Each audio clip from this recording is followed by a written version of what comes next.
जय हिंद प्यारे बच्चों, बहुत बहुत स्वागत है आप सभी का आपके अपने चैनल लर्न विथ आशुतोष में। बच्चों, सबसे पहले तो आप सभी को 26 जनवरी की बहुत ढेर सारी शुभकामनाएं एवं बधाई।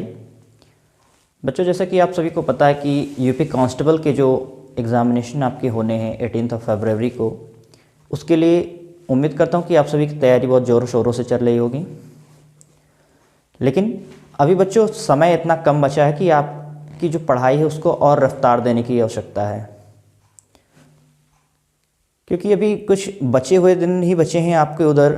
मान चले कि 20 से 22 दिन ही आपके पास शेष बचे हुए हैं तैयारी के लिए। जो समय आपके पास बचा है उसमें आप डट कर तैयारी कीजिए, लापरवाही बिल्कुल भी ना करें, ईमानदारी से आप तैयारी करें। आपने फॉर्म भरा है, कंपटीशन बेशक इस बार बहुत तगड़ा है, ठीक है। लगभग 50 लाख फॉर्म पड़े हैं और जो नंबर ऑफ़ पोस्ट की संख्या है वो लगभग 60,000 है। अगर रिस्पेक्टेड रेशियो देखा जाए तो लगभग 80 से 82 बच्चों की दावेदारी है प्रति सीट पर। कंपटीशन बहुत तगड़ा रहने वाला है। जो भी बच्चे थोड़ी सी भी अगर लापरवाही बरतेंगे तो हो सकता है कि इस बार आप वर्दी पाने से चूक जाएं। ये सुनहरा अवसर 2018 के बाद 2024 में मिला है आपको, पूरे 6 साल के बाद। इस बार अगर आप लापरवाही करते हैं, थोड़ी सी भी आप लापरवाही बरतते हैं, तो आप इस सुनहरे अवसर से हाथ धो बैठेंगे।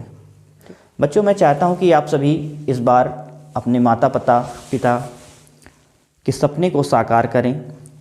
सिपाही की वर्दी में ही आप अपने घर पर आएँ, जिसके लिए आपको क्या है, बहुत ही रणनीतिक पूर्वक तरीके से आपने परीक्षा की तैयारी करनी है। जिन बच्चों के सिलेबस अभी पूरी तरह से कंप्लीट नहीं हुए हैं, सबसे पहले वो क्या करेंगे, अपने सिलेबस को आप जल्दी से बाइंड अप करिए। बाइंड अप करने का मतलब ये है कि जल्दी से उसको आप कंप्लीट करिए, खींचिए उसको। अगर आप किसी पर्टिकुलर सब्जेक्ट को आप 3 घंटे दे रहे हैं तो उस 3 घंटे की बजाय उसको 4 घंटे 5 घंटे दीजिए, उसको और जल्दी कंप्लीट करिए। क्योंकि जो लास्ट मोमेंट होता है, आप उस टाइम पे अगर आप मान लीजिए आप कोई चैप्टर लेके बैठ गए, परसेंटेज लेके बैठ गए, परसेंटेज आपका नहीं तैयार है, तो अब जब 3 दिन बचा एग्ज़ाम देने के लिए, पेपर देने के लिए, तब आप परसेंटेज जब आप पढ़ेंगे तो बाकी के जो पोर्शंस हैं, आपको जो रिवीजन की ज़रूरत है, जिन्हें आपके मॉक लगाने हैं आपको, उस टाइम बैठ के या जब आप चैप्टर कंप्लीट करेंगे तो वो सही नहीं है।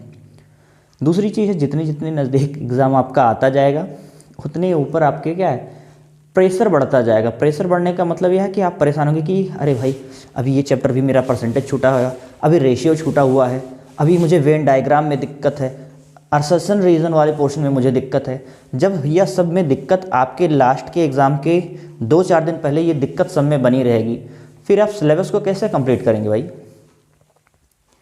अभी आपके पास अभी भी मौका है। आप ये मान के चलिए कि आपके 5 से 6 या 7, मैक्सिमम 5 से 6 तारीख तक, यानी कि 5 से 6 फरवरी तक आपके सारे कोर्सेस जो सिलेबस हैं वो क्या है, सिलेबस कंप्लीट हो जाना चाहिए।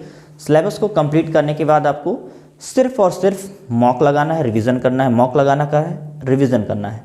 अब मॉक बच्चे क्या लगाते हैं, कहते जो टीचर्स लोग प्रैक्टिस सेट करवाते हैं, उन प्रैक्टिस सेट पे तो आप अच्छा परफॉर्म करते हैं, ठीक है, उस पर आप अच्छा परफॉर्म करते हैं, लेकिन उसमें कुछ ना कुछ टीचर्स के हिंट छुपे होते हैं, उनके बात करने का या उनके क्वेश्चन समझाने का तरीका कुछ ऐसा होता है कि आपको हिंट मिल जाता है और उसमें आप अच्छा स्कोर कर जाते हैं।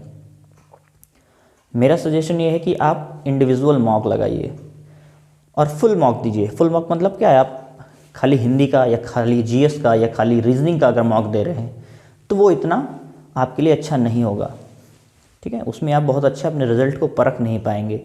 आप फुल मॉक दीजिए। फुल मॉक देने पर आपको क्या होगा, आपके लेवल का, आपकी रैंकिंग का, आपके नंबर ऑफ़ क्वेश्चंस अटैम्प्ट करने का आपको आइडिया मिलेगा। बहुत से बच्चे ऐसे हैं जो अच्छा स्कोर करते हैं, लेकिन अच्छा स्कोर करने के साथ वो नेगेटिव मार्किंग में काफ़ी ज़्यादा चले जाते हैं।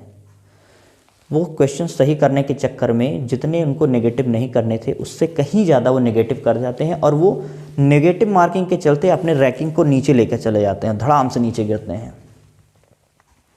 मॉक लगाइए। मॉक लगाने के बाद उसका आप सेल्फ एनालिसिस कीजिए। एनालिसिस करने का मतलब ये है कि मॉक में किस पोर्शन में आपका क्वेश्चन नहीं हो पाता है या किस पोर्शन में आपका क्वेश्चन गलत हो जाता है, किस पोर्शन में आप ज़्यादा टाइम दे देते हैं, बहुत से बच्चे ऐसे भी हैं जिनकी टाइम मैनेजमेंट वजह से क्या है क्वेश्चंस छूट भी जाते हैं।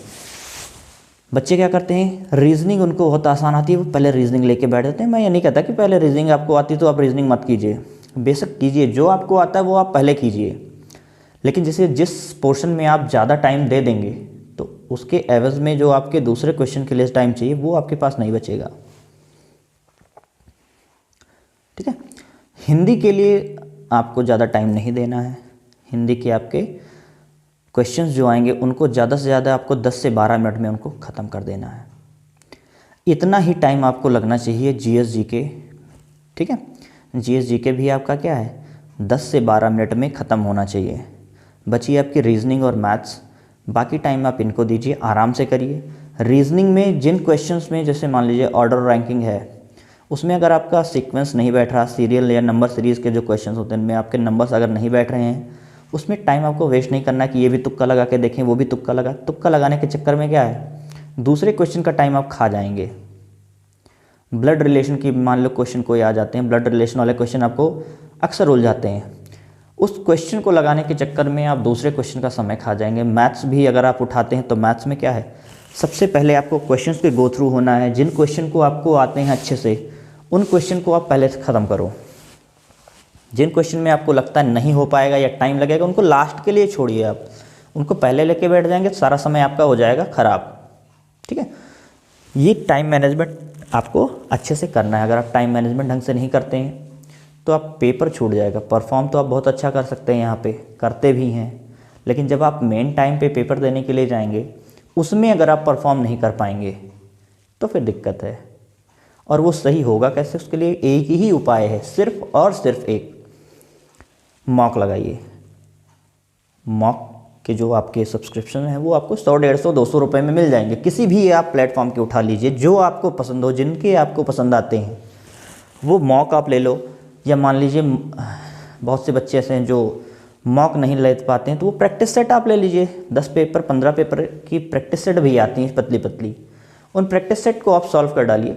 लेकिन अब ये है कि ऑनलाइन मॉक देने में आपका टाइम मैनेजमेंट बहुत ही अच्छा रहता है। उसमें ऑटोमेटिक वो टाइमर लगा रहता है, क्लोज हो जाता है, ऑटोमेटिक सबमिट हो जाता है। और जो आप ऑफलाइन मोड में देंगे, प्रैक्टिस सेट से देंगे, उस प्रैक्टिस सेट में आपको खुद की ईमानदारी उसमें रखनी है।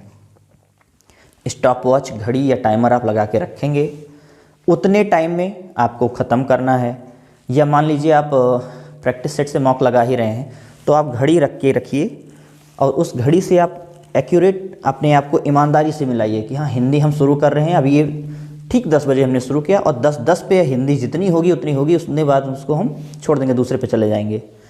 इस ईमानदारी के साथ अगर आप ऑफलाइन मॉक लगाते हैं प्रैक्टिस सेट वाले तो नो डाउट उसमें भी आप अच्छा परफॉर्म कर सकते हैं। ठीक है, दूसरी चीज़ एक बात और आती है, मॉक लगाने के साथ साथ आपको अपने हेल्थ का भी ध्यान रखना है। हेल्थ का ध्यान रखने का मतलब ये है कि बहुत से बच्चे ऐसे हैं वो रात भर पढ़ते हैं। मैं नहीं कहता रात पढ़ते हैं, बहुत से बच्चे पढ़ते हैं, लेकिन ठंडियों का टाइम चल रहा है। अपने हेल्थ, अपने स्वास्थ्य का ध्यान रखते हुए आपको पढ़ाई करनी है। आपके शरीर को प्रॉपर रेस्ट मिलनी चाहिए, प्रॉपर डाइट मिलनी चाहिए। ठंडी से आप बचें। अभी आप बीमार अगर पड़ जाते हैं, सर्दी जुकाम बुखार आपको अगर मान लीजिए 4 दिन के लिए होता तो 4 दिन वो आपको काफ़ी पीछे ले जाएगा और उसी 4 दिन में क्या है बाकी बच्चे बहुत आपसे आगे निकल जाएंगे। इसलिए ठंड से बचें, घर पर रहें, आराम से पढ़ाई करें। ठीक है, ज़्यादा से ज़्यादा मॉक लगाएं, प्रैक्टिस करें और सिलेबस को भैया फटाफट सिलेबस को ख़त्म करिए। कोई दिक्कत नहीं है, सिलेबस ख़त्म हो जाएगा। सिलेबस ख़त्म करने के बाद आप बिंदास मॉक लगाइए, रिवीजन, मॉक रिवीजन। दूसरी चीज़, जीएस जीके बराबर पढ़ते रहिए। जीएस जीके के लिए आपको प्रेशर नहीं लेना। जीएस जीके बहुत विशाल है, बहुत अथाह सागर है, उसमें जितना आप चाहो उतना गोता लगा सकते हो और कितना भी गोता लगा लोगे एक लिमिट से ऊपर आप नहीं जा पाओगे। इसलिए उसके लिए बहुत ज़्यादा प्रेशर लेने के लिए और परेशान होने की कोई ज़रूरत नहीं है। ठीक है, एक बार फिर से सभी को 26 जनवरी की ढेर सारी शुभकामनाएं और आगामी परीक्षा के लिए आपको बहुत बहुत ढेर सारी शुभकामनाएं। बेस्ट ऑफ लक, पढ़ते रहिए, मस्त रहिए, स्वस्थ रहिए और हमारे चैनल को लाइक कीजिए, शेयर कीजिए, सब्सक्राइब कीजिए। जय हिंद।